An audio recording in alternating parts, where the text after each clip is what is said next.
On m'a dit qu'il fallait que j'isole les murs de ma maison. Mais j'ai des murs de pierre de 50 cm d'épaisseur. Avec doublage d'âme d'air et plaque de plâtre, ça devrait suffire, non?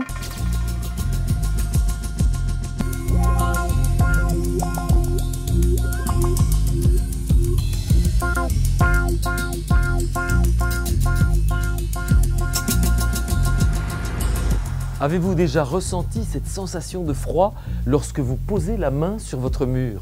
Oui. Cette sensation de froid, ce sont les signes d'une absence d'isolation.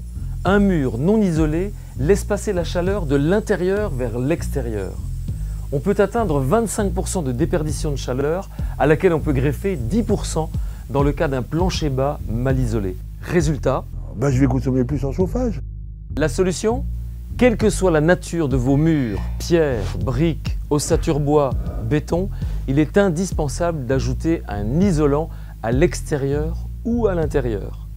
En construction, comme en rénovation, l'isolation extérieure est la plus efficace, car elle permet de traiter ce que l'on appelle les ponts thermiques. Les ponts thermiques. Ce sont les jonctions entre les murs et les dalles de plancher, ou entre les murs et les plafonds.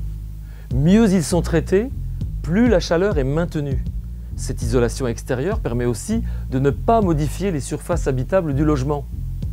Si ça vous fait rien, j'aimerais quand même isoler de l'intérieur. L'isolation intérieure est bien entendu à privilégier lorsque l'on veut conserver l'aspect esthétique des murs extérieurs. Enfin, pour toute isolation de mur, il est recommandé de ne pas laisser de lame d'air entre l'isolant et la partie maçonnerie. Cela limite les problèmes de condensation dans le mur. Je choisis quoi comme épaisseur pour l'isolant? C'est simple, et cela quelle que soit l'isolation, extérieure et intérieure. Prenez une épaisseur entre 14 et 16 cm pour obtenir une résistance thermique de 4. Pour les planchers bas, prenez une épaisseur de 10 à 12 cm pour avoir une résistance thermique proche de 3. Cependant, à chaque mur correspond son isolant. Un isolant perspirant sera privilégié. Perspirant, c'est-à-dire qu'il laisse passer la vapeur d'eau. Perspirant? Et pour mon mur en pierre, je mets quoi? Pour votre mur en pierre, vous avez le choix entre la fibre de bois, la ouate de cellulose et le béton cellulaire allégé. Et ben voilà.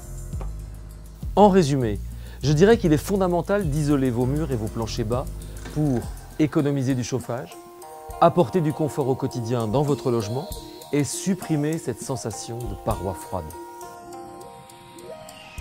Et n'oubliez pas qu'il existe des aides financières pour la rénovation des logements.